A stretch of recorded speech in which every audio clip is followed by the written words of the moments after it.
clicker. Yep,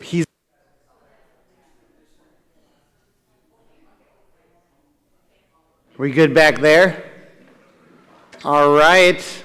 Well, I have a question before I start. How come some of you don't sit this far up while I'm preaching? No, we're just glad you're here. This is awesome. So thank you for coming tonight. We're going to start out here with a little devotion, opening prayer, and then me and Mike are just going to share a couple things as we're excited for the opportunity here to not just host a trip to the Holy Land, but also to host a trip to the Holy Land with our family of believers and what that can be as we bond together in that way. So looking forward to that for sure. So I thought I'd start out a devotion here. As I was looking through the brochure on places we were going to see while we're there, I have a couple quotes from Jesus here that I just want to share as little excitement pieces. So in the beginning at the Gospel of Luke, Mary says, "I am the Lord's servant. May your word be fulfilled to me." Just think how cool it would be standing in the same place where Mary said that and us reminding ourselves that we are indeed his servants and his word will be fulfilled to us. Jesus on the waters says, "Quiet, be still," and it was still. Then he looks at the disciples and says, "Why are you afraid? Do you still have no faith?" Just think what it'd be like to be out on the Sea of Galilee and have a moment where we can think of those anxieties and fears that we share, and we can give it to him right there in that place where he said, "Be still. Why are you afraid?" Or think of the Sermon on the Mount where Jesus says, "Blessed be," and then he goes into his teaching. And at the end of the teaching, he ends with, "Blessed is the one who hears my word and puts it into practice." Just think what it would be like to hear the words of Jesus in the Sermon on the Mount where he spoke it, and then in that place to identify an area in our life after we hear that sermon to think about what's a specific part, one of his words that we want to put into practice. Just think what it'd be like in that place where Jesus turned to his disciples and says, "Who do you say that I am?" And they have an opportunity to confess who they say he is. Just think what it'd be like in that place for us to stand up as a group together and confess the Apostles' Creed in that place, who Jesus is and what that means for us. Just think about it when the heavens opened, the dove came down, and God said, "You are my son whom I love," in the waters of the Jordan. Just think what it'd be like to be in those same waters and there remind ourselves through our baptismal identity that those same words are now spoken over us. Or think about it, where Jesus is in the garden on that night he's betrayed, and he keeps going back to his disciples and says, "Get up and pray that you do not fall into temptation." How cool would it be for me to preach a really long sermon there and see who stays awake? But really, though, how awesome would it be to be in that place and do a mini, just short prayer retreat as we remind ourselves to get up and pray that we don't fall into temptation. Just think what it'd be like to renew our vows in Cana. I mean, I could keep going on and on with words of Jesus and what we'll be able to experience in that place. So I'm praying that this trip is not just a wonderful opportunity for us to go and see the Holy Land, but even more important, it's a wonderful opportunity for us to be disciples of Jesus, to grow in that discipleship so that when we come back having those experiences, we're ready to serve him even more. We're ready to continue to give our fears and pray to him. We're ready to remember our baptismal identity in an even greater way. I have not yet been, and I cannot wait to go and be in those places and see these good words of Jesus in the places that he spoke them with people like you. Let's begin with the word of prayer. Dear gracious and heavenly Father, Lord, I give you thanks for this opportunity. Lord, I pray that you would bless us tonight as some of us, as we're praying, if this is an opportunity that we're going to take. Some of us that have been here before, and some of us that just are really interested in hearing and seeing pictures from people who have gone before. But most importantly, we pray for each and every one of us, that you will continue to mold and shape us as we learn to follow you. And we pray that this trip would be used to your glory and help us be even greater followers and disciples of you as we come back into this place in this time for us to fulfill your mission here in this place. In your name we pray. Amen. All right, well, I kind of shared the excitement pieces I have with it in my devotion, so I'm going to turn it over to Michael here for a second, and then we're going to hear a little bit from someone who's gone before with pictures that I just don't have yet, but one day I will. Oh, yes, if you don't know me, my name is Michael Harvey, and I serve here at Redeemer with Pastor Coughlin, and this is for sure a bucket list piece for me. I just want to take a second and picture what you will all look like sunburnt. So, thank you. Just want to make sure. Yeah, there's a lot of things that are exciting about this. When I was in college, they had a chance to go to the Holy Lands and do an archaeological dig and then do a tour, and I never was able to do that. But ever since, I thought, oh my gosh, I never thought about that possibility of walking in these footsteps of Jesus.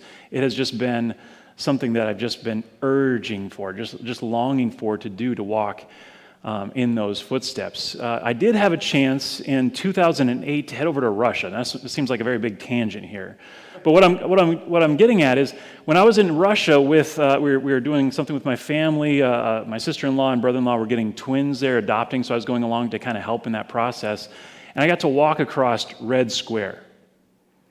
And as I walked across Red Square, and I looked down at those big old cobblestones that had boots marching across them.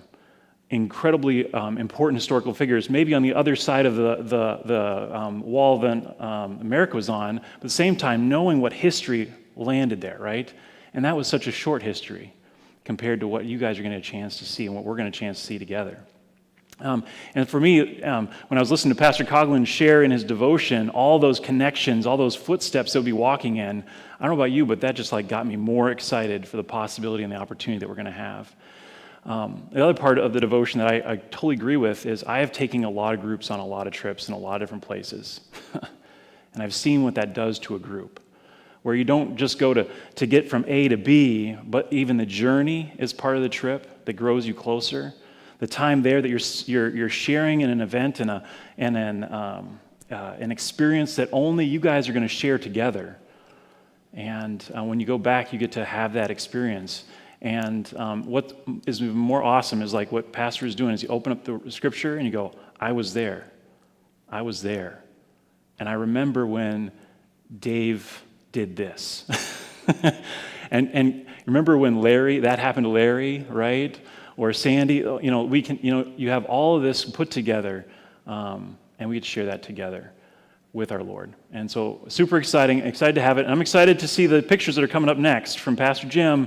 Let's... so as we invite Pastor Jim up, I'll have to say, back in September, this is one of the first things he's volunteered me for since he retired. Said, oh, hey, Pastor Coggins going to lead a trip to the Holy Land in the next 2 years. It was like, I'm going to have to talk to my wife first. But I'm thankful because after he planted that seed, it was just the momentum, and Paul and Marilyn have been instrumental in gathering and harnessing that momentum. So since he started that momentum in that way, I thought, it's only good for him to come share some pictures as someone who's been there before. So do you probably need a microphone? Well, maybe so. Probably. Okay. And I will say, this is being live streamed, so if you don't catch all the information or you want to relive this time you've had in the sanctuary, you can watch it later also. Okay. Yes, why am I here? I am not hosting this tour. I am not an employee of Adventures, but I have been there twice before. One time 40 years ago, the other time 12 years ago, and it's exciting. It is. Now, several people are here that were on this tour 12 years ago. Let's see your hands so you know who those people are. See, they're just coming to see the slides, okay? And a few others of you have been also with a different group that you've also been to the Holy Land. Put your hands up, Okay, Joan and Linda? Okay, good. So quite a few have, and I think they would all agree, yeah, it is a bucket list. It's a trip of a lifetime. When I saw that, yes, I have been encouraging Pastor Coughlin to go, and I'd encourage any of you to go because it's super. It really is. And when I saw the brochure and I saw it was just about the same trip that we led 12 years ago, I volunteered to show some slides of that trip. It's almost the same, not quite. I think there's an extra day in the Galilee, but there's not the Egypt extension. So it's similar. So as you look at this, you'll see something very, very similar to what this trip will be, and you might even see some people you know. Okay, it was May 2011. We met at the Rochester Airport, 10 a.m. flight to Chicago, and then, of course, you fly all night. That's always the way it usually is till you get to Israel, but then you're wide awake when you get there. And our first stop there was in Joppa, which is suburban Tel Aviv. Joppa, you've heard of. That's where the prophet Jonah boarded the ship to get away from what God called him to do. But God changed his mind. We don't know the exact spot. The ship is not there, but it is Joppa, the city from where he left. Also there, that's also in the Bible, that's the house of Simon the tanner, with whom Peter stayed in Joppa. Is that exactly the same house? Well, that's stretching it, but it's in that area. And Peter also restored Dorcas to life in this same city. And then it was so neat to spend time on the shore of the Mediterranean on a beautiful day. Can't guarantee to be a beautiful day. We hosted a trip to Lutherland, to Germany, and some of you that were with us then, the rain followed us every day, didn't it? So that you can't plan. You do the best you can. But this was beautiful. It really was to be in Tel Aviv on the shore of the Mediterranean, and saw some interesting sights as we traveled up the coast the next morning. And our first stop there was in Caesarea. That was a port city constructed by Herod the Great. They had chariot races there. Signs everywhere over there are in English and Hebrew, which is pretty convenient. It's not that way in every country. And there again, we're at Caesarea. And look at that picture on the right. That's an aqueduct from the Romans, 2,000 years old. That is just amazing to see that. And then also there we saw, that was the ruins of Herod's palace, which would later serve as the residence of Pontius Pilate. There's only ruins, but his swimming pool is still there. 100 years ago, people said, well, we've never heard of a Pontius Pilate. There's nothing in history about that. That must have been made up by somebody along the way. And on the right, the top right, that's the Pontius Pilate stone they uncovered there. This was produced during the reign of Pontius Pilate, who was governor of Judea. And we saw that actual stone. This is a replica, but later in the tour, we saw the actual stone in the Israeli Museum in Jerusalem. Just think about that. And then this theater was there in Caesarea, near perfect acoustics. You could speak at the bottom, and they could hear you way at the top, because they didn't have to worry about these things, goofy things like this. So they had things with perfect acoustics. And then we went to Mount Carmel. We saw the hilltop monastery, and that's the site of Elijah's confrontation with the prophets of Baal. Again, we don't know the exact site, but we do know it is Mount Carmel. And at the top of Mount Carmel, a magnificent view of the fertile Jezreel Valley. Our next stop was Megiddo, and that's a spot where it's kind of a crossroads of the ancient world. And so it is that some people even say, you heard of Armageddon. You know, some people say that's where the final battle will be held. I'm not sure about that, but this is a very important archaeological site. Let's see. I want to go back one.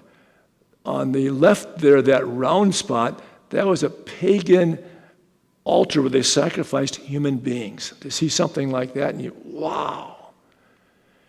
And then some of the things at Megiddo. And it was up high, so you can see, you get a good view from there. Some of us went down to see Solomon's water tunnel. That was an optional thing. You didn't have to go there if you didn't want to. And Herod Spring is where Gideon chose his army of 300 by observing how they drank the water. And there our guide Ofer demonstrates how the 300 drank. Those are the ones that he chose. But you hear about that story, then it's all that much more real when you've been where they are.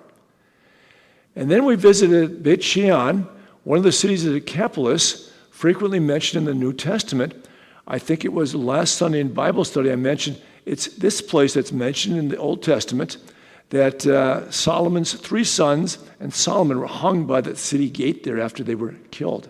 Oh, but talk about a archaeological treasure, 18 different levels of civilization there. Now, some of us climbed to the top of the hill, and we saw that cross-type thing. See a little circle up there? And so you're required to climb if you're going to go there. No, not really. I say some of us went up there. Usually in these cases, there's an option. Some of us walked up all those steps there on the right. Others sat back and had some ice cream or tea or something like that. So you have kind of the option on those things. So, okay. Oops.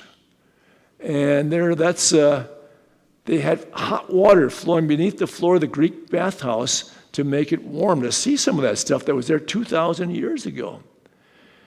We spent the next 2 nights. That was really the first full day. You see a lot in a day. You don't spend a lot of time driving hundreds of miles because everything is close together. That's what's neat about a trip to the Holy Land. Things are close together. The next 2 nights we spent at a kibbutz. Marilyn, is that kibbutz in the picture for this time, or? Not that one. Okay, similar to it. That, I think, for a lot of people was really a neat place. It was. And we just relaxed there by the shore. That's the Sea of Galilee in the top right. They're right on the shore of the Sea of Galilee. Oops, wrong way. Okay, I see how sometimes you get mixed up with this. Okay. So, and we enjoyed a dip in the pool there and watched the fireworks in the evening as it was Israelis celebrated their Independence Day. Now, I've got a feeling next year it'll be around the same time, I would imagine. But boy, are those guys patriotic. Did we see Israeli flags all over the place? Oh my goodness, we really did. And then the Nations and the Bennetts finally joined us. Where's Connie? You guys had an interesting trip over there, didn't you? Yeah. Yeah, because things can go wrong with travel. And they and the Nations were going separately because they were not going on the Egypt thing. And they were going to meet us in the airport in Tel Aviv. And we waited. And waited, and waited, and waited. And the airplane, I guess, was bad or something like that. They postponed it, ended up coming the next day. And I think you and Ted... Our luggage went to Amsterdam. Yeah. These things can happen, yeah. But I think if it had been just you and Ted, you would have gone home to Rochester, right? But the Nations... Sue talked you into staying. I think you were thoroughly disgusted at that point, But they eventually came, and we all rejoiced when they got there, even if their luggage didn't get there till, the next day or something like that. Yeah, that's what's good about being with a group. You're not alone. $100 each $100. It's $200 though. So okay, you survived. Okay, so okay. Tuesday morning, we traveled north along the eastern shore of the Sea of Galilee into what they call the Golan Heights. On the left there, it wasn't a real clear day, but that's Mount Hermon, you can see, which is oftentimes referred to in the scriptures. And we hear also about how the Israelis planted trees along the road for defense from those on the heights that like to shoot down in some of those wars and things. So you learn a lot about that stuff. We shared devotions at Caesarea Philippi, and that's where Peter confessed, "You are the Christ," a very significant place. It really was. So, and there also in that same place, there was an impressive temple complex dedicated to the Roman shepherd god Pan. And so you realize that when he says, "You are the Christ," that's in this place, this heathen place, and that has even more meaning when you realize that. And then we visited the chapel built at the traditional site of Jesus' Sermon on the Mount at the Sea of Galilee. Okay, and that's what you referred to. Do we know the exact spot? No, but real close, So, and we were not the first important visitors to this site. On the right, I think you see a stole donated by Pope Paul VI. On the left, I think by John Paul II. They came and they left a stole. I guess you probably will do the same. No, they're probably not. They're not going to put it on display, though, right? But it's a pretty important site. It really is. And then we saw a boat from the time of Jesus. We're not going to say this is the boat that Jesus' disciples were in. Okay, nobody knows that. But this was a boat that they dug up. They'd been buried for years and years. And they kind of put it together. And it's from the first century. And it gives you really an idea of what it was like. That's something I did not see the first time we were there. And then we enjoyed a boat ride on the Sea of Galilee. Now, some things change. And they have a habit of building big old churches over these sites. But the Sea of Galilee is the Sea of Galilee. It's the same Sea of Galilee. And what a neat thing it was to go on a boat ride on the Sea of Galilee. And also they even showed us how fishing was done in Jesus' day. So that was neat to be on the Sea of Galilee. So back on the shore we had St. Peter fish for lunch. Now you have two choices. One, you could do it the authentic way, which is in the middle, which features the head and all. Okay, you don't have to eat the head. In fact, the first time I went there, I had to do it the authentic way, and I put my napkin over the head as I ate, over the eyes. I didn't want it looking at me. Last time I wimped out and I had the fillet instead. So you have your choice. But if it's your first time, you should get it the authentic way. You really should. And then we remember the feeding of the 5,000 at Tebga on the northwest shore of Galilee. This is where they fed the 5,000. A lot of stuff went on right by the Sea of Galilee. And then we went, it's a place called Mensa Christi. This is where Jesus appeared to his disciples here after his resurrection. They show you the exact rock that he stood on. Well, that's maybe pushing it a little bit, but there, real near there or real near to there, and you can see it's right on the Sea of Galilee. And then Capernaum is really a special place. That was Jesus' home base during his ministry. And there you see the ruins of the 3rd century synagogue. But to me, what's really significant about that, look to the picture in the lower left. See the little arrow there? See the black course on the bottom? That's the original foundation from the synagogue that Jesus worshiped in. Can you imagine that? He worshiped in that synagogue in that place. Again, these ruins are only 1,700 years old, not 2,000 years old. But it's the newer building built on the one where he worshiped in. Wow. Oh, and Dale and Janelle. Where's Dale and Janelle? Yeah, there you are. There's the other Dale and Janelle up there on the right, okay? So our friends from the cities. Okay.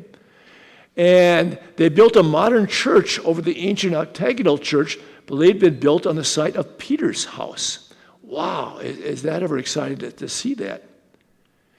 And then we concluded our day at a visit to the Jordan River. Okay, this is a spot where I think it's kind of dammed up or something. It's a lot more lush than most of the place in the Jordan River. It's out in kind of the desert. But this is the place they bring the tourists to because it looks the nicest. It really is.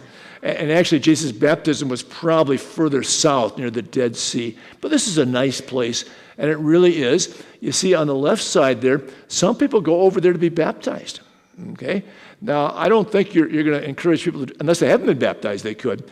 But we renewed our baptisms, kind of like we do here in January. And boy, is that exciting. It really is.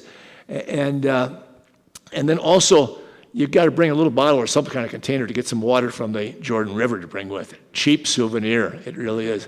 But it's special. It's the same water that Jesus was, well, not exactly, but the same river. Okay. And then this is where the Crusaders were trounced by Saladin in the Battle of Hattin, okay, effectively losing the Holy Land, okay? And then we went to Cana. What happened there? The wedding, yeah. There are 4 different churches you can go to where the wedding took place. Which one? Doesn't matter. It really doesn't, okay? We went to one, and that's the village, the little village where that took place, and that's the on the right here. That's an example of a big old container that they used filled with water that he turned into wine. Wow! And then we had opportunity also, as you mentioned, to renew our marital vows. Okay, and to me that was really special to be able to do that in Cana.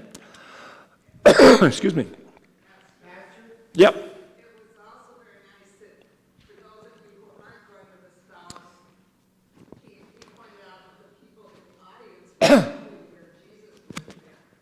Yes. Good idea for those, because not everybody's going with a spouse or has a spouse. So you can still go to Cana. Okay. Okay, then we come to Nazareth, and that's really special to go in, because that's where Jesus grew up. Okay. And this is something, I assume this is probably part of the tour now, Nazareth Village. It's kind of a living history farm.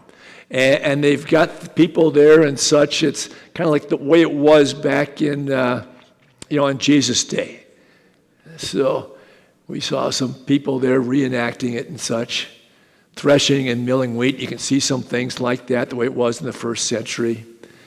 And there you see a first century synagogue. Now this is a reconstructed one, but it really gives you an idea of what it was like in the first century. And there you see a Christian tomb, kind of like in the first century, again, to give you the idea. And it's neat there because this was a real solid Christian witness given there. This is a Christian place. Not every place is in Israel, as you would expect, but this definitely is. And then we went to the Church of the Annunciation, one of the newer churches we saw. That's in Nazareth, where the angel came and said to Mary, "You are going to have a child." It says, "What?"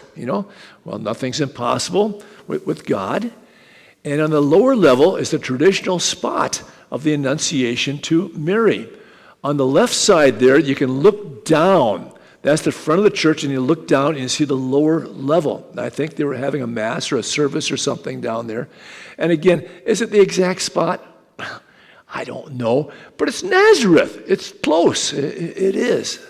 Yeah. Is this the church you have problems in? No, we won't talk about that.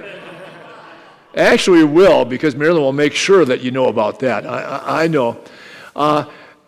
This Nazareth has more Christians than most places, but they're still a persecuted minority. And look at the inscription there, outside the church. Whoever seeks a religion other than Islam, it will never be accepted of him, and in the hereafter he will be one of the losers. It's tough being a Christian in the Holy Land now. It really is. It's tougher now than it used to be. And then we view Mount Tabor. Okay, that's the traditional site of the Transfiguration. I wanted to go up to the top of that, but Marilyn, we learned last time, it's kind of a hairpin curves and all that. The buses just can't do it. But we saw it from a distance, the Mount of the Transfiguration. And then we head south, and you see it changes a whole lot. It's lush up in the Galilee. As we go further south, we get into the Judean wilderness. Interesting rest stop. Okay, had to leave our guide over there because he was a Jew, a secular Jew. He could not enter the occupied West Bank, where we went to see Jericho. There we saw the sycamore tree that Zacchaeus was in. Well, at least it's a sycamore tree in Jericho, right, where Zacchaeus was. And it's 1,000 feet below sea level, so this is kind of their Rio Grande Valley or something like that. People go in the winter. It's always warm there and nice. And many believe it's the oldest city in the world, and that's the spot where Elijah purified the spring. So I think of Jericho in terms of Zacchaeus, but there's also other stuff in the Old Testament too. And there you see what's called the Tell, or the hill, which covers up all the old civilizations and such. And some of us probably had more fun with that than others, but you can, have ice cream if you don't like that kind of thing. So, okay. And then in the Judean wilderness, this is just west of Jericho. That's where Jesus was tempted by Satan for 40 days, not down below where the greenery is, but up there in the wilderness. And even now, early Christian monks lived in caves on the side of that mountain, never coming down to the city below. Can you imagine that? Wow. And now we continue up to Jerusalem. We go through the desolate Judean wilderness. The parable of the Good Samaritan set in that locale, someplace along there. That's the kind of scenery that you would have going from Jericho to Jerusalem. Now, it's exciting now to drive up to see the Mount of Olives for a panoramic view of Jerusalem. You see the golden dome there, that's the Dome of the Rock. That's where the temple was. Beyond that, you see the modern city. And all that stuff is in the in the foreground, these are all tombs. People thought it was really special to be able to be buried close to these holy sites. And so there's tombs all the way around there.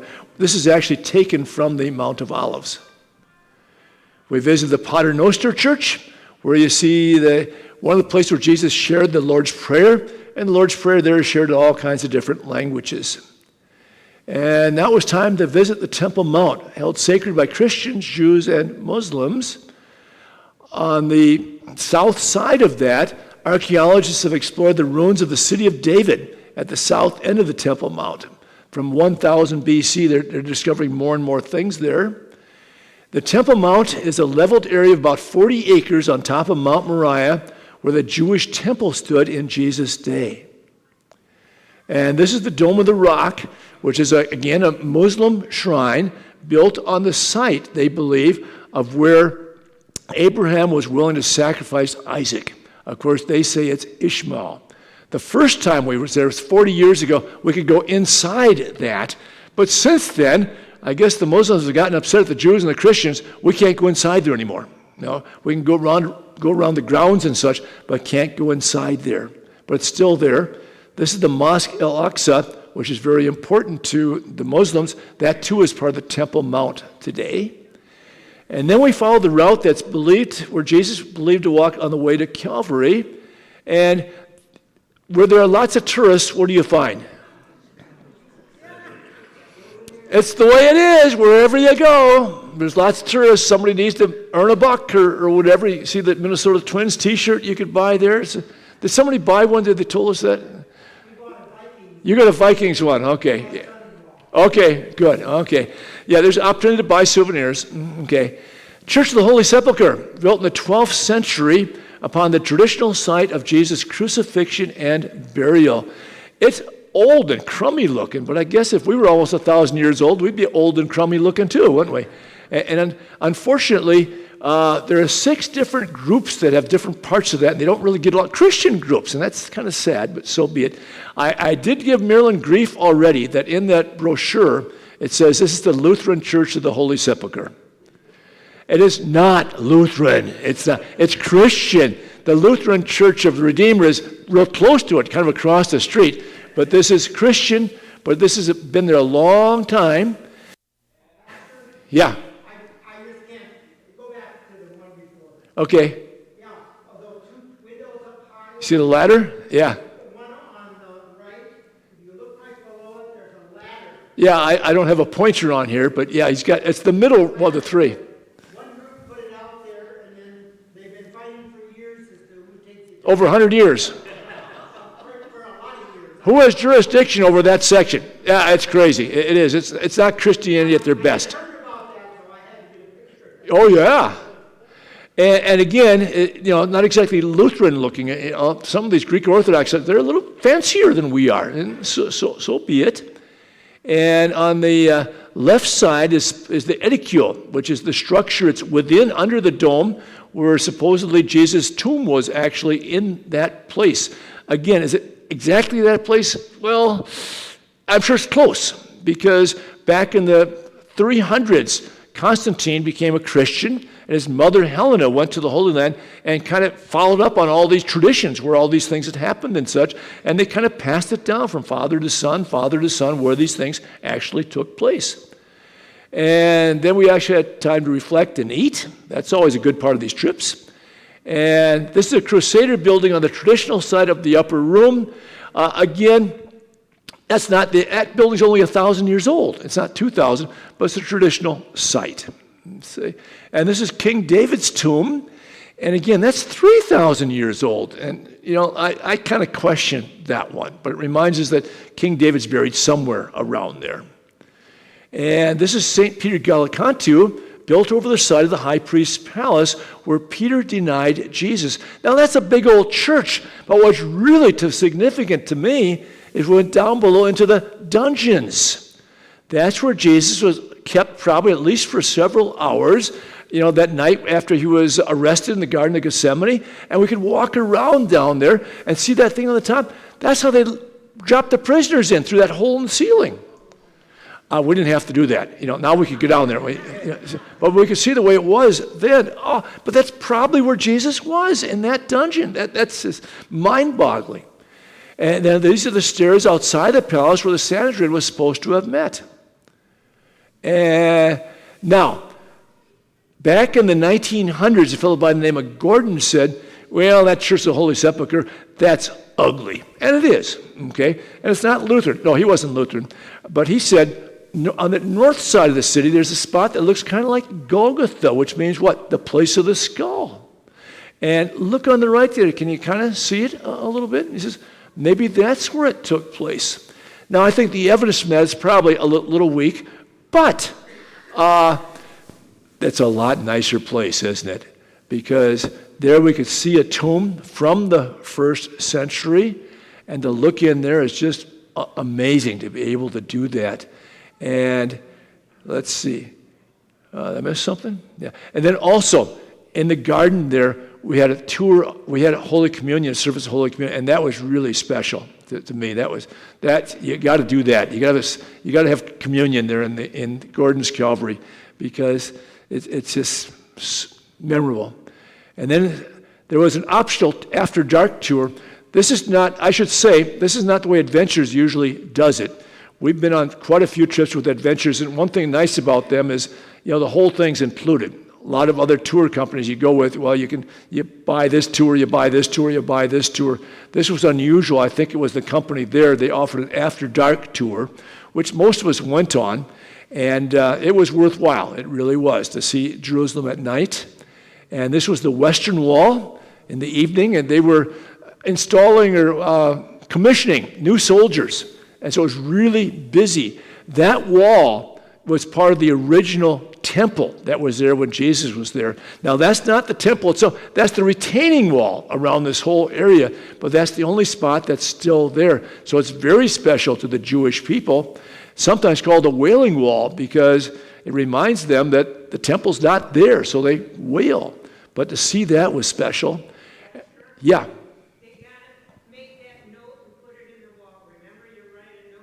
You can write a note, you can put it in the wall, a prayer note. Yeah. Yep.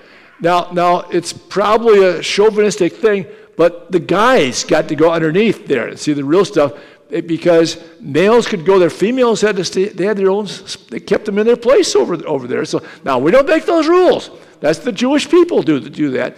But so be it. But just to watch these guys. Yeah, women serve in the service. Everybody serves in the service, men and women, absolutely.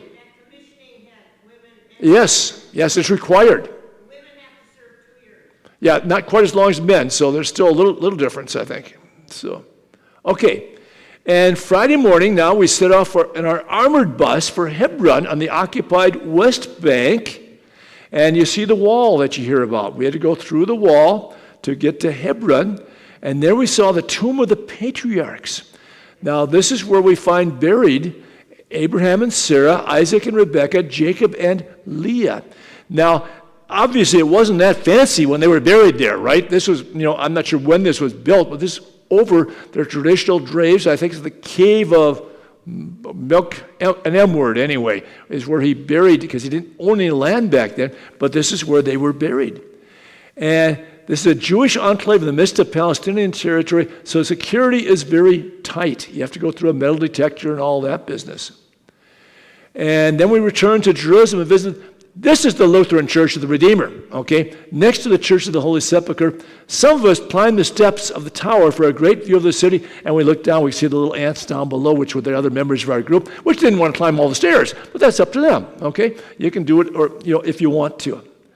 And then we visited the Western Wall again by daylight, and that's part of the retaining wall. And then, this was special too. This has only been discovered in the last decades. The Fortress Antonia, which is sort of the Roman fortress at the time of Jesus, that of course is gone, but below it, there's a convent above. We found the basement areas, and that's the original paving stones where Jesus probably stood. And we walked all over, right? Because we wanted to get on the spot where Jesus probably walked and stood before Pilate. And there's not too many things that are authentic like that, but that's one of them. And they're good with security. Our son was worried about us going there, and so we had to take this picture to show the soldiers there. And they were very friendly, weren't they? They know about security. And so they were watching over my wife. So, okay. So we visited the ruins of the Pool of Bethesda, where Jesus healed the paralytic.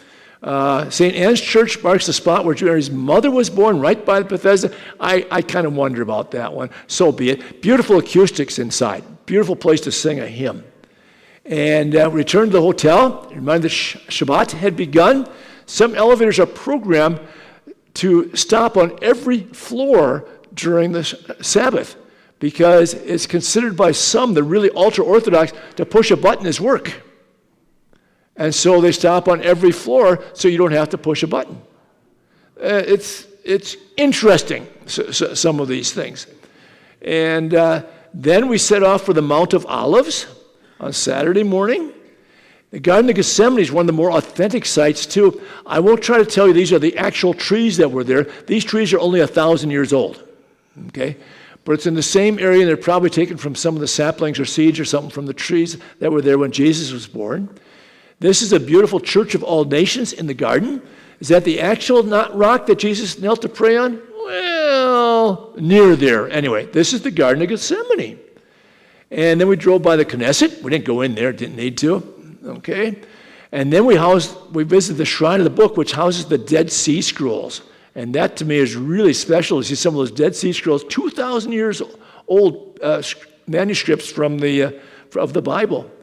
And then we saw, to me, I really enjoyed this, being kind of a nerd and wanting to know where everything else fits together and such. This is a model of the city of Jerusalem as they believed it was when Jesus was there.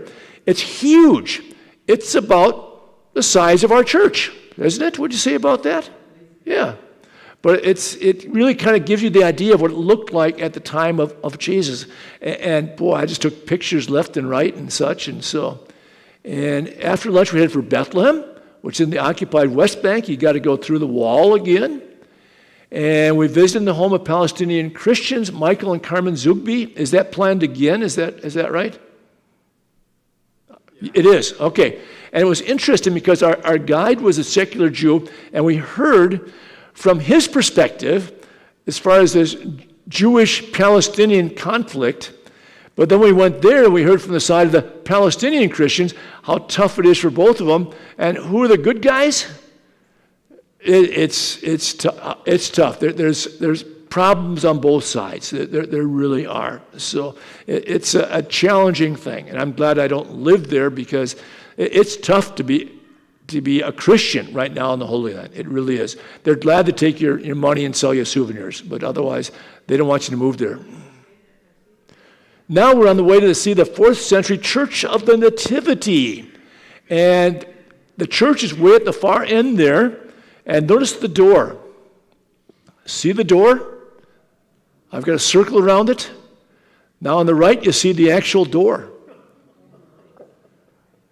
They made it smaller over the years for defense purposes, because oftentimes that church, which is there since like the 4th century, has been a sort of a fortress, to take cover in. But it's really humbling to go in the church door like that. So here we go. Don't let the guy in black see you take his picture. I did not realize till I was putting these things together, I had a picture of him that I didn't delete. But we were waiting to go down to the grotto, and there was this Greek Orthodox priest. He was on the other side. People were snapping pictures left and right, and I took a picture of him, and I thought, yeah, that's a cool picture with that regalia and everything. And all of a sudden, he starts walking straight towards me, and he did not look happy. He was probably about, from towards where the Zemkes are back there, away from me. He started walking towards me with 2 big guys on either side of him. And I'm looking like this, and they come towards me. Yes, they are coming towards me. He points at my camera. Delete the pictures. Did not want his picture taken. So what did I do?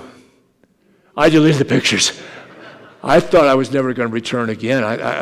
But there was another guy that fussed about it. Well, not from our group, okay? And I think they threw him out. I think they did. So anyway, I just realized that this is a picture I had earlier. I'm not sure if it's the same guy or not, but don't take pictures of those guys. Okay. Would you have that? I wasn't so sure, so I didn't know. Anyway, here too, it's very ornate. It's the Greek Orthodox, and this. Now you go down to the grotto into the cave below, and you see the star on the lower left, and that's the site where they believe the actual site where Jesus was born. Is it the actual exact spot? Might be, but close. Okay. Probably within 30, 40, 100 feet or something like that, But amazing, that's where he was born. St. Catherine's is the newer church next to the ancient church where the Christmas Mass is telecast. It was a Saturday. What was going on? A wedding was going on there. So it's a real church. From Bethlehem, we could see Herodium, which is one of the dozen fortresses constructed by Herod the Great. It's a hollowed out mountain. See the top part there? You go down, and the buildings and such are inside that. We didn't go up in there. We saw it from a distance, but amazing. And then we set off for Masada. Now, if you go, you're going to have to watch the Masada miniseries. I've got the DVD, and I think right now the Reinhardts have it, I think, yeah. And the Gombels get it next, or whatever. You got it already? Okay. But this is a neat thing to learn, and most of us as Christians do not know about this, but very valuable to learn about this before you would go. And this is Masada. It's a mountaintop fortress, and in 70 AD or so, the Romans destroyed Jerusalem, but some headed for the hills, and they went up on top of this mountain, and they held out there for some say months, others say a couple years. And eventually they all committed suicide rather than give in to be enslaved by the Romans. Now, I'm not advocating that, but to the Jewish people, that was really, kind of like their Alamo is what it was. We're not going to give in to the Romans. So you can walk up there, but most of us took the cable car. We all took the cable car to the top. We didn't have time to walk up, okay? We took the cable car up, and then you see the ruins of Herod's palace. On the right, that's a model that showed what it looked like at the time in the first century. And you can still see the outline of some of the Romans' camps. They had 15,000 soldiers against the, 900 or so of the Jewish people. But they couldn't get up there, but they waited them out until they ran out of food and stuff, I guess. And that's the Dead Sea you see there in the distance on the top right. And then we return to Qumran. That's where the Dead Sea Scrolls were found in 1947. How could they be lost for 2,000 years? Well, see that little cave right in the middle there? That's where they found the first ones. Not exactly a place out in the middle of civilization. They're really, really isolated. And then you can eat, ride camels. There we got a famous picture of Sandy on the camel. Okay. How far did you go on that camel, Sandy? Not too far, okay. I got on one later on, so okay. Some of us went swimming in the Dead Sea. Now, I was tempted to put some pictures of some of you up there, but I feared a lawsuit, so I didn't do that. But I encourage you to swim in the Dead Sea. It's like nothing else. You can't sink, but don't get the water in your eyes, because it's like many times saltier than like the ocean. And see the top left there? They got this magic mud, which you can smear all over yourself, and it makes you 10 years younger. Well, so they say. It didn't work for some, but why not? How many chances do you have to do this? And then we went back to the Grand Court Hotel in Jerusalem for a final night. On the bottom right there, you can see that's where we stayed for 4 nights in Jerusalem. That's what's nice about this trip. It's only, I think, 3 places you stay. So it's not like you have to pack and unpack every night. I think this next one, is once in Tel Aviv, and then 3 nights in the Galilee, and then 5 nights, I think, in Jerusalem, I think. So that part's kind of nice. So, okay, and there's our happy group. So, and that's it. So, Okay, that's it for me.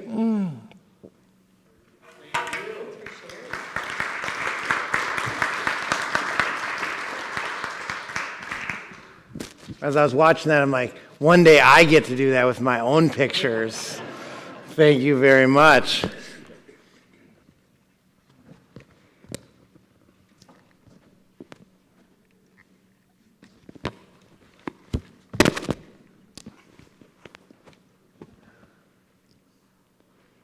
So, do you know how blessed you all are?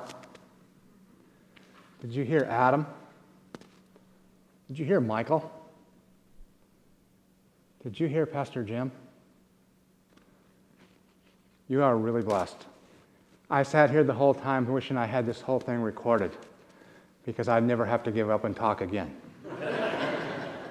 And then I thought, wait a minute, I got to follow those three guys. I'm in big trouble. But you're blessed. And you heard Pastor Adam talk. Did you hear that excitement coming out of him? And did you hear Michael talk about what it's like to travel together and to fellowship together and to get to know one another? Maybe there's that old song, In the Everlasting Arms of Jesus, fellowship divine, right?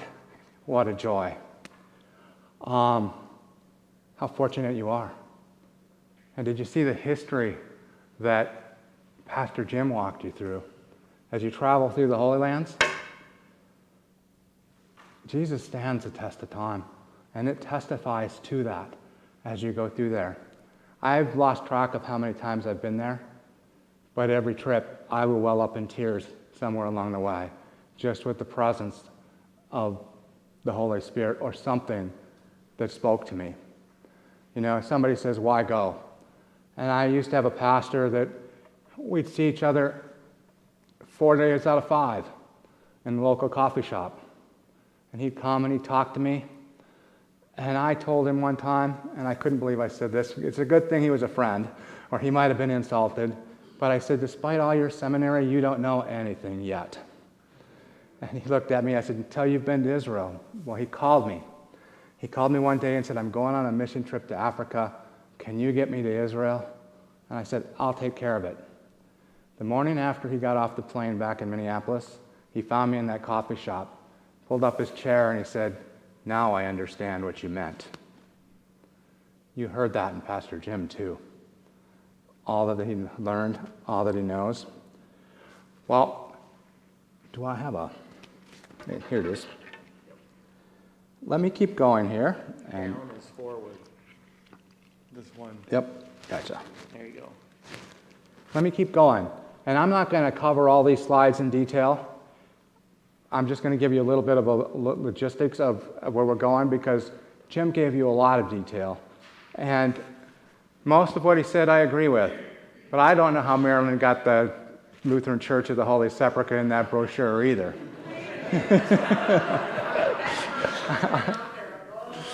Yeah, I think somebody's got a typo because it was supposed to be the Lutheran Church of the Redeemer, so. But these are your hosts. And Pastor Adam, you're blessed to go with him, and Michael. Not just the Spirit. Exactly. But here's what will happen. You will have a guide, and most likely he'll be a Jewish guide. And what you'll find is the history that they know, and what they know of the Bible is more than some people know that went to seminary. But they don't know who Jesus is yet. And the spiritual part, that's Adam's role, that's Michael's role. And you heard some of those things you might experience, like the communion service at the Garden Tomb, or a prayer at Caesarea Philippi. So we're going to take off. Some people have already asked me what airlines, what's their schedule. Well, I'll tell you right now, we don't know.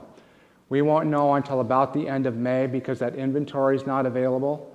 And the pricing's not available until the end of May. We've got a good estimate of what it might be included in the cost. And the industry is always changing as well. Everybody likes to fly Delta. I'll warn you right now that Delta is going through a phase of they don't like groups at the moment. They're making too much money off individuals. And so their prices are, at the moment, are $500 to $600 more than an individual ticket. But we'll work all of that out for you in the end. And American United, they're both $500 less these days. It's temporary. It always goes in cycles. So we're going to take off. May 1st, you're going to land in Tel Aviv, just as Jim said. And you're going to have a chance to walk that promenade. And you'll want to do that. You'll want to get out and walk that because of the timing difference. And just keep going that night. As Jim was pointing out, there's Peter's vision. And you're going to see some of these sights, just like Jim pointed out. That picture looks vaguely familiar. I think you already saw it once. So does the one up on the right. And St. Peter's Church, if you can walk there, and your hotel will be just off that promenade. And those that like to walk can walk down that promenade to Jaffa.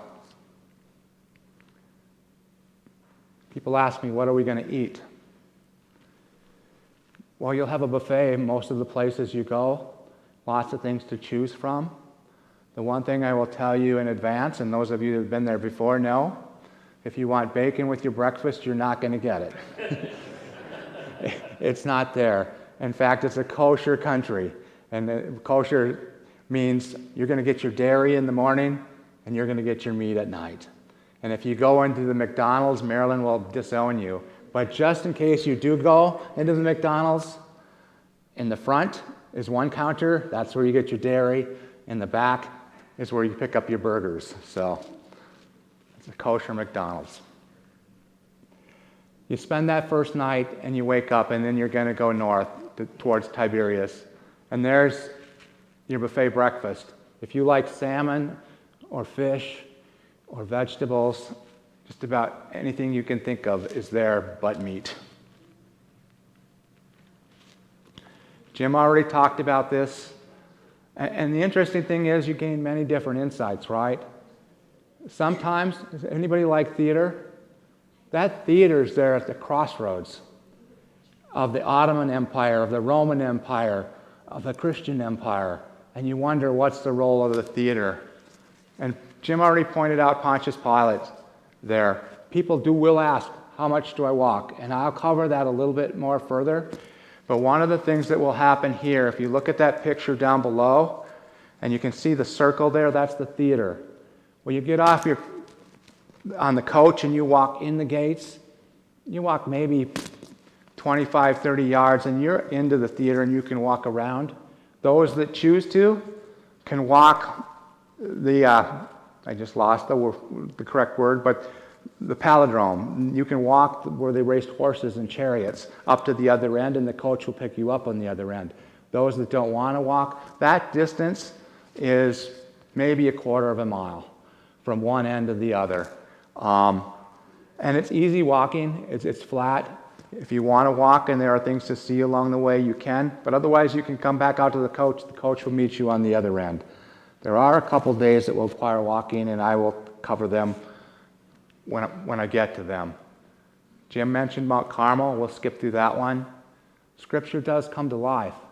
You know, you come to Revelations and Megiddo, and everybody has a different opinion. Jim has some questions there, and he studied this more than I have. Is this where the final battle is fought? As you look over that, and you look in Revelations. And that's what many believe is the valley of the Armageddon, the Jezreel Valley is where it happened. It's interesting when you look over that valley, is most of the Old Testament unfolds and most of the battles unfold somewhere in that valley. Some other interesting things you're going to find out about that valley is just how much of the world and how much of Israel it feeds. If you like farmland, you come from that rural environment, that valley is rich, and yet it's in the desert. We've already seen the aqueducts and things like that and the technology that they have there to feed the country. Jim mentioned this. You've seen these pictures already of the Church of the Annunciation. One of the things I'd encourage you to do is bring a small Bible with you or bring a Bible on your phone.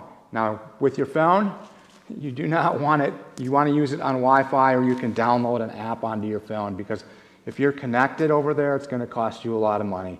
And I will cover that in the end. But imagine being there and just reading for a little bit about the angel approaching Mary.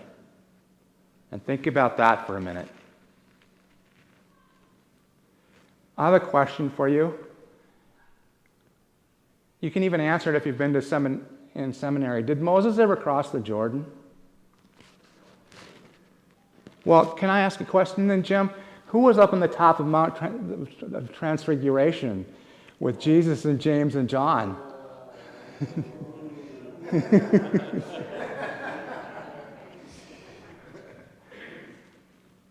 There are things to ponder, right?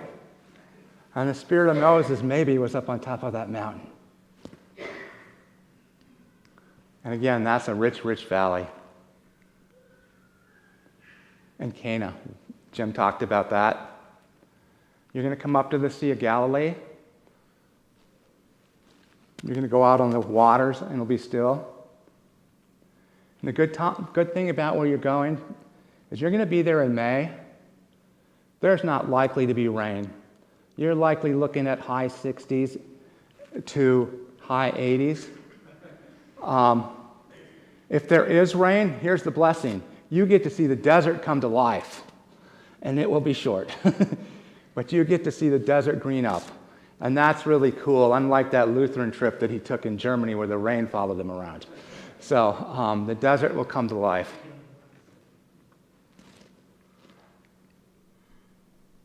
And Capernaum. Jim talked about that. He talked about the foundation. The other thing you realize as you start to travel through the Holy Lands, there's some things that haven't changed a whole lot. And if you walk into Capernaum there and you look at the floors, the women were in one area of the synagogue, the men were in another, and the children were in the back. Go walk in the back, and you'll see these little games etched into some of the stones. It's not tic-tac-toe, but it's the games that the children played while they were there at the synagogue. And they liked wine back in ancient days, just like some people do today. We'll stop at the home of Mary Magdalene. And one of the things you're going to see when you ask about walking, these 2 days in the Sea of Galilee, they're not a lot of walking. You're going to get on and off the coach. And as Jim said, you're not on the coach. There's not long drives. Israel's about the size of Rhode Island. About the size of southeastern Minnesota, might even be bigger than Israel is. That might be a little bit of a stretch on my part, but you're going to get off and you'll walk down to the sea. You'll relive the story of the loaves of fishes and the bread. You'll relive Jesus anointing Peter to head his church. Again, I'm going to go quick. Jim mentioned this. This is one of my favorite places. There's a little bit of walking to get up there. And the thing about this walking is it's not really that far. If you walked in here from the far side of the parking lot, that's about as far as you're going to walk. But it's rough. It's not even. You want to watch where you're walking just a little bit. But again, this is where they asked, "Who do you say that I am?" And Peter says, "You are the Christ." When I think about this, I think I saw Jim give that presentation before, and I've stolen most of this from him. That was a long time ago, Jim. But there's Gamala. And some of the things, somebody mentioned something about digs. I think that was Michael, right? Well, you're not going to get to go on an actual dig here, but there's a couple of places on this day where you'll stop where there might be a little bit of an active dig and ruins being uncovered.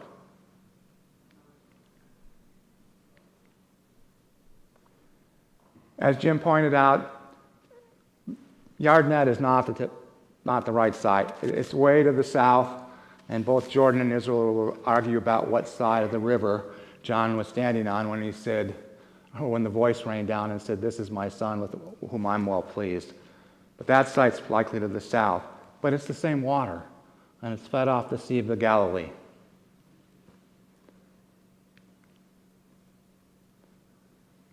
Jim mentioned Jericho as well. The one warning I would give you is if you see some people marching around and playing some music, get out of town.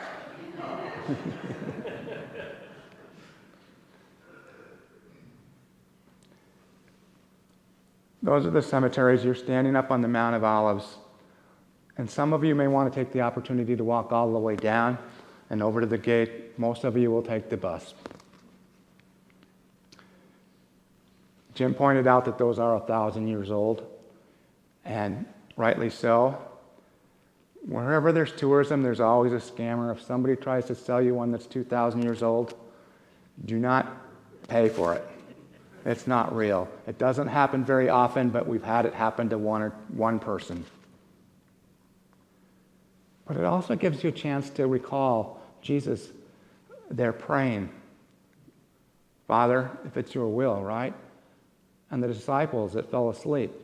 And the first time I was in Israel, I stood in the garden here. I thought to myself, they weren't very far away when they fell asleep. Well, a lot's been built up around it, but you get a sense of that moment. On this tour, you won't fall asleep, but you will have time to rest. One of the places, and in Jerusalem you will walk. You will walk, and you walk along the Via Dolorosa, and I might have another slide coming here yet. That's this traditional site of the Last Supper in the upper room. I don't think anybody knows exactly where that place was. But what you do get to do is recall Jesus there at that Last Supper. And you get to recall that Jesus tells the disciples, go and make disciples, to baptize and to teach. And he tells them to wait until the Spirit comes upon him. And all of those things will come to life as you travel. Again, the Via Dolorosa. What you might see, and probably a Catholic group if you see it, is some groups, if there's somebody really big and strong, Pastor Adam, they'll carry that cross that whole day down the Via Dolorosa. I was volunteering you.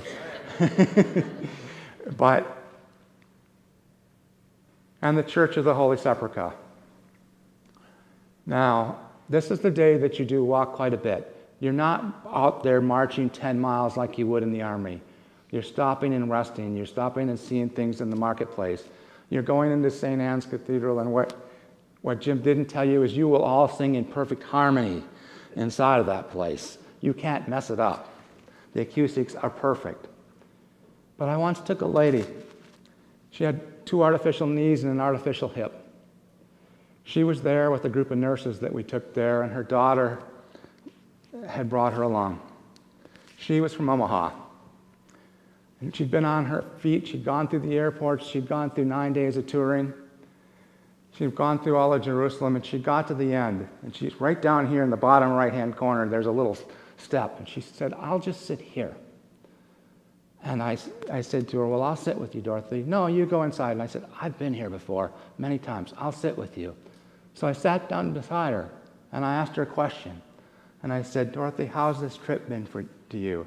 And I wish I could do that old African-American accent that she had. I can't. I don't have that gift. But I can still hear that voice. And she said to me, oh, honey, you'd never understand. I've never, hardly ever been outside the state of Nebraska, and I couldn't have done this without my daughter. And it's been everything I thought it was and more. Well, then tears started down my eyes, and hers too. But that's what that trip meant to her. And the thing about Dorothy is she had never complained about any of the walking. It just uplifted her, and it carried her along.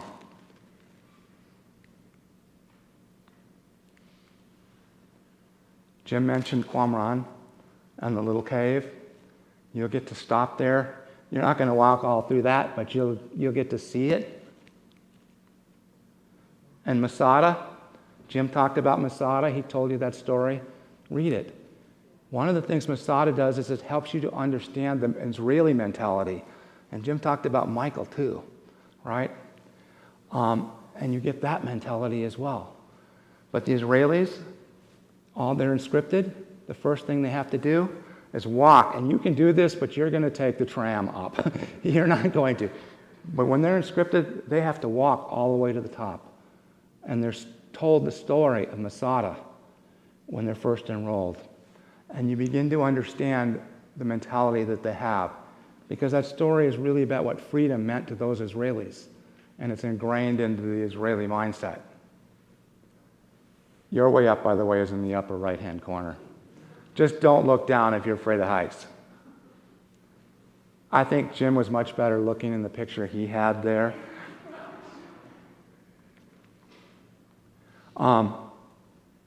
We will go to Bethlehem. Michael called me. Michael's an old friend. He called me the day before Thanksgiving last year and started reminiscing about my dad, who had passed away earlier in the year. And he asked, when are you coming again? And I said, I'm bringing a group, Michael. You're the group. Jim mentioned 30 yards, and I don't know if he was joking, because like Jim said, some of the places you don't know if they're authentic. This one, you got 3 churches almost built right on the spot. The Orthodox, the Catholic, and the Syrian, right? It gives some history to it. And the Church of the Holy Sepulchre, it was rebuilt in the 12th century, but it was marked like the 4th century. Well, somebody might have known. The story about the Garden Tomb and the Church of the Holy Sepulchre, in 1700, this Protestant was reading the Bible, and he discovered the Church of the Holy Sepulchre could not be the right spot because the tomb was outside the wall. 150 years Catholics and Protestants fought. Can you imagine that? 150 years Catholics and Protestants fought about it. After about 150 years, somebody realized this wall wasn't always in the same place. At one time, the Church of the Holy Sepulchre was outside the wall. And you can make a good case for either one. I think the stronger case is the Church of the Holy Sepulchre, but as Jim pointed out, that Garden Tomb feels like it. It really feels like it. And the Western Wall. You learn many different types of things. Throughout Jewish history, the men go to one side, the women go to the other. If you don't have a hat or something to cover your head, you're going to get a little paper yarmulke that they're going to hand. In Jewish tradition, the reason that's separated is because if the men pay attention to God first, they'll treat the women the way they're supposed to. And that's what's behind that separation. And the Dome of the Rock, you'll get to go up on the Temple Mount and walk outside. As Jim pointed out, you won't get to go inside. And we'll tell you that for about 25 years, I don't remember the exact year, the Israeli prime minister irritated the Palestinians, but since then, that's been impossible. But I know a good Lutheran orchestra that got to go in there once when I took them because of something that they did that was very special to help out people in Bethlehem. And there's not much to see inside. It's kind of sad because they haven't kept it up. Jim mentioned the pools of Bethesda. He mentioned Calgary. Some people say if you stare at that long enough, you can see the skull of Golgotha. It takes a little bit of an imagination. And if you think about it, it's been 2,000 years or more of erosion as well. And the Garden Tomb. This will be on the last day, and it's an amazing experience. You get to preside over it. We'll make sure the wine and the bread is there. I've had amazing experiences there. I'm going to get my famous redhead in trouble today. But she came and found me one time when I had this group. There were Catholics, there were Protestants, and theologically wise, from about here to here. And she came in and she said, you can't do this. You can't do this communion service. These people won't commune with each other. I was getting ready to go. Work was piling up like it always does as soon as you're supposed to be on a plane the next morning. And I growled at her, I'm sorry, Marilyn, I still owe you an apology. I said, if that's true, just get out of my office because Grace is going to cover this. And I got over there and I realized there's some differences of opinions on this bus. Coach, how am I going to pull this one off? Well, Lord, you're going to have to show up. Well, I asked Richard, this Baptist pastor from the Carolinas, and I said, would you preside over this? And he said, yes. And the group they were either faith leaders or college leaders. And so he included the other faith leaders in that service. And not a person left there with a dry eye, singing inside of one of those tombs because we could all fit. You might be out in the park if you get the size of group you have. But that night, Richard knocked on my door. And he said, I just want to thank you. And I looked at him like, huh? He said, oh, you wouldn't understand. And he said, you see, my father went to his grave angry. He was so entrenched in his Catholicism that he went to the grave angry that his son became a Baptist minister. And I've carried that on my shoulder for 11 years. I don't have that anymore after that service. He said, I went for a walk with Pat, and Pat was his Catholic college administrator. I don't have that anymore. A year later, my wife and I were sitting with Pat overlooking the Western Wall. The night before, I had told the nursing students that she brought the story of Pat. And she said, I got to tell you something. She said, I had the same experience. You don't know what that encounter meant to me. And those are the things you can encounter the Spirit along the way. I won't promise every one of you that that's what you run into as you travel, but you learn, and you learn from one another. I think it's bigger. I know it's bigger. I can walk around this about 5 times, but that is Jerusalem, as Jim pointed out, the way it was. It's about 2 football fields, I think. And the Dead Sea Scrolls, they're kept. Although if you go in to see them, and you'll get a chance to, I won't guarantee you they're the authentic ones because they only show them at very special times. You'll likely see a replica. They want to preserve them. A few things, other things you might preserve. You will get chances in the marketplace, and you will have some free time. Bring your negotiating skills, okay? Don't take the first price that they offer. There was a rather shy lady that my wife was with one time. We were standing there, and there was something she wanted, marked $200. Well, I don't know how to bargain. My wife helped her get it for $25. What had happened is the father had left the 14-year-old son in charge just as this started, and they got it for $25, and the father comes back and says, what'd you get that for? $25. He looks at his son and says, last time I bring you with to work, and then he winks at us. Then he winks at us, right? It's all part of the game. And then you fly home. And my challenge for you is to watch those relationships get enhanced and keep them when you get home, and to tell what you experienced in the Holy Lands to others. You know, Pastor Adam says he wants you to go and tell others and go show others the love of Jesus. You will after this trip. That's enough of that. Let's talk about some of the details.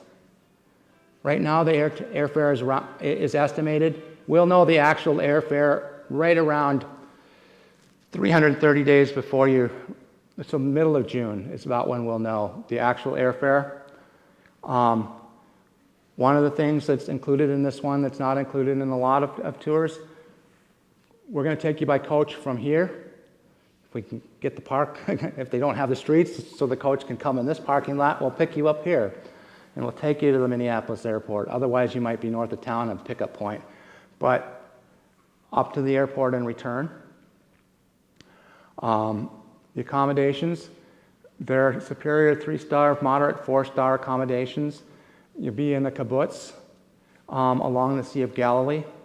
Not the Magen that Jim showed you, but another one. And both of them are comparable. You will have a guide with you, both when you're in the Palestinian-controlled area of Bethlehem and within Israel. Everything is covered in your costs. There shouldn't be any surprises. What's not covered is restaurant and hotel tips, and the end-of-tour tips for the driver and for your guide. Israel is one of those places where the people that get those tips don't want us wiring the money into their bank account. They would rather have the cash. So, your beverages, You get juice, tea, coffee, water with breakfast, and coffee and tea and water with dinner. If you want a glass of wine, that's not necessarily on your own. The wine in the garden tomb, of course, is included. Travel insurance. People ask about COVID a little bit, and it's free. There's nothing that you have to worry about in terms of COVID. There's no stipulations or anything at this point. I don't anticipate anything changing again. There's one regulation that's supposed to be removed. To my knowledge, it hasn't been removed yet. And that is, if you go to Israel, you have to be able to show that if you were to get sick, you can cover the expense of it. If you have travel insurance, that covers it. Now, that's supposed to be getting waived too, but I don't know what they've done with that, so it's not official yet. Price, it's $48.99, and it's based on 25 participants. There's been some sense that there might be a whole lot of you that want to go. And comfortably on a couch, about 42 people is comfortable. You want a few extra seats on that bus because sometimes people don't just feel well, they need a little extra space or something like that. And so we're going to cut it off at the moment at 42. Some people think there's more than that. And here's the deal. If there's 60 people that want to go, after 42, we're going to start a waiting list. And if there's 60 people that want to go, this is what I've agreed to do. I've said, I don't want 60 people all pulling up to one side at the same time, but we'll put 30 people on 2 different coaches. One of them will have Pastor Adam, and one of them will have Michael. They'll just have to do without each other. I know they can't survive here without each other, but they'll have to do without each other for that day. And we'll split you up. You'll have dinners together.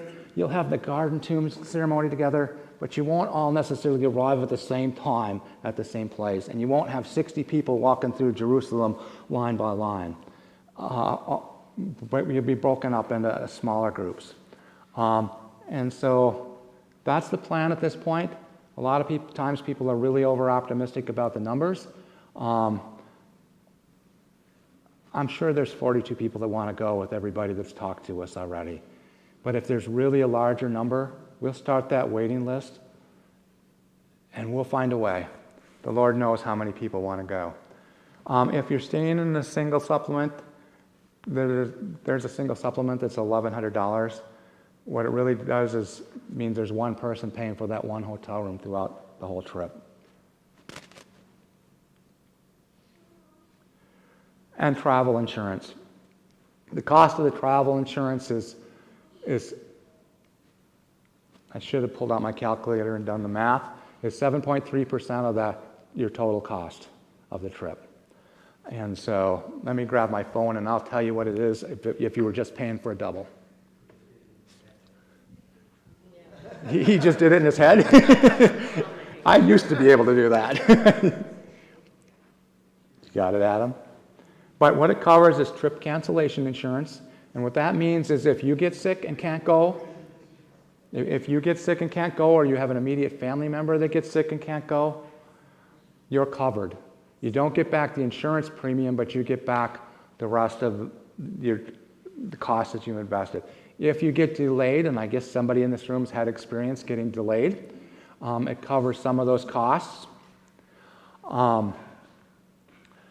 If you have a missed connection, if your baggage gets lost, and I hear less of it today, but coming out of COVID, everybody's baggage was getting lost because the startup in the business was more.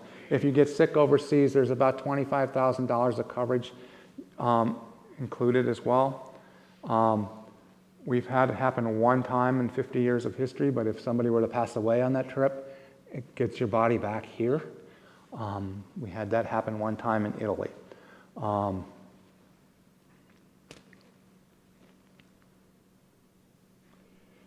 So, what other questions do you have that I can answer for you? And I know there's a lot of them. Or else Jim did a really good job. I will say, Paul, that we've been blessed to travel quite a bit. We've gone, I think, with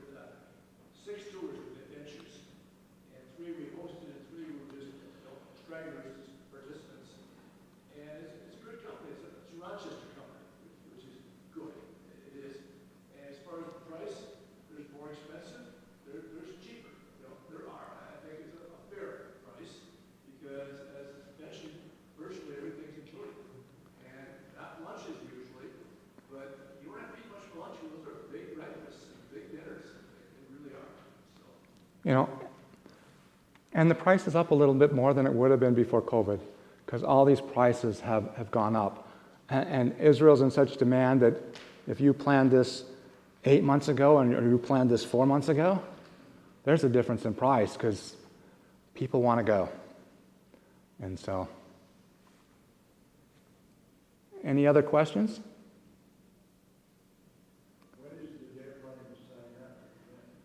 Before we get to 42 people signed up. There's not a hard deadline to get people signed up, but it's helpful to know if you're serious about it or strongly considering it. The major reason is hotel rooms. Yeah, if we end up having to go to 60, knowing that sooner than later helps us. And so, if you're not ready to commit, but you can let Marilyn or let us know that you're seriously thinking about it, that's helpful. It helps us to manage it because really there's a lot of demand at the moment. And the other thing that'll help us with is with the airlines. When it gets down to it, when we have names to be able to negotiate when it comes available in June, that's going to help a lot. I personally would love to see you on Delta, but it's a little discouraging in the marketplace right now. Delta's changed some of their policies and they want to sell all their expensive seats up front to individuals and things like that. And so it's a strategic move on their part, but what we also know is it's always cyclical. And it just means we have to negotiate harder. Right now, though, American and United are running about $500 less than Delta to Tel Aviv. How about the flights on there? Are they direct or who do they connect through? There's no direct flights from Minneapolis to Tel Aviv. More than likely, what will happen is, if it was Delta, it would be Atlanta or JFK. If it's United, it could be Chicago or New York that you would connect to Tel Aviv. Once in a while, it might be Minneapolis to Frankfurt because you got Lufthansa as a United partner. And Lufthansa sometimes is a better option than United. But there won't be a double connection. There'll very likely not be a double connection, but it'll be you'll connect somewhere in Chicago, JFK, Atlanta, Newark. We try to avoid JFK or make sure that you have plenty of time to change those planes. We also do European changing of planes too. Yeah, we try to avoid London on British Air, but Frankfurt and Munich sometimes are good places to change plane. Yeah. Yes. Is lunch included? There are always options for food? There are. I mean, there are, right? And oftentimes, like when you're in the marketplace in Jerusalem, there's lots of little places you can sit down. Those meals are huge. I find 2 meals a day is fine, but I could live on falafel and fajita the whole time walking through Jerusalem too. And there's lots of little places to grab that if you want to grab and go. There are places you can sit down and rest if you want to rest. And so. With food is you don't have to worry about food in Israel like you do in Egypt. Right. If some of you went to Egypt, yeah, you wanted to watch what you're eating. Or you might end up with an upset stomach, but it's a first world nation that you're going to. Currency. American dollars are just fine. Euros are too. And one of the things we will do is have a pre-departure meeting for everybody to cover a lot of these details that you're going to all want to know before you go. But American dollars are good. They'll take euros over there.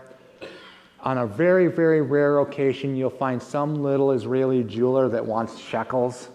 Well, there's ATMs everywhere, but I can't remember the last time that happened to me one time, I think, in multiple trips where they wanted shekels. But what? Yeah, you might get some change in shekels sometimes. And in terms of credit cards and things like that, we'll cover some of that. But you want to know what your credit card policies are, and we'll cover that in more detail at a pre-departure meeting. Some of those credit cards can cost you an arm and a leg to use them over there. Others are much better to use over there. Some of those credit cards, for example, they have a foreign exchange fee, and then they have a higher exchange rate. Generally speaking, MasterCard, Visa are a better way to go. Not everybody in the world likes American Express. I like my American Express when I can use it. I don't necessarily like to take it as a vendor because it costs a whole lot more, and the rest of the world realizes that. We will take payments from you by any credit card or check. So. Just want to mention that we've got Jolene's picture on the table out there, the same thing. And also there's about 6 or 7 books out there that belong to us. We're glad to have anybody make that borrow it to them, so lend it to them. So I'll stick around. If you have other questions, let me know. Marilyn's been there. Marilyn's been in this business for... Okay. I was going to say longer than I've been alive, but...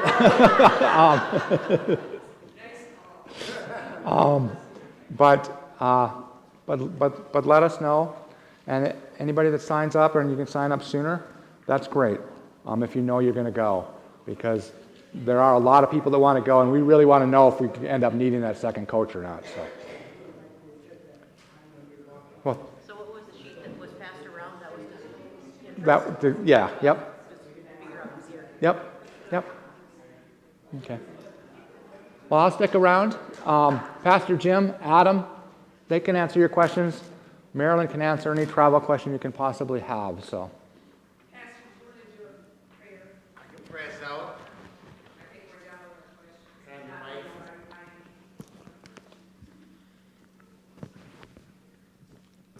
All right, let's pray. Dear gracious and heavenly Father, Lord, this is the day the Lord has made, and let us rejoice and be glad in it. Lord, we pray that you would give peace to all of everyone who's considering this. Peace with the yes or peace with the no. And may, whether we're going or we're going to hear stories from those who come back, may that encourage all of us as we follow you in service, not there, but in service right here in Rochester as we live out your commission in this city. In your name we pray. Amen. Thank you very much, everybody, for coming.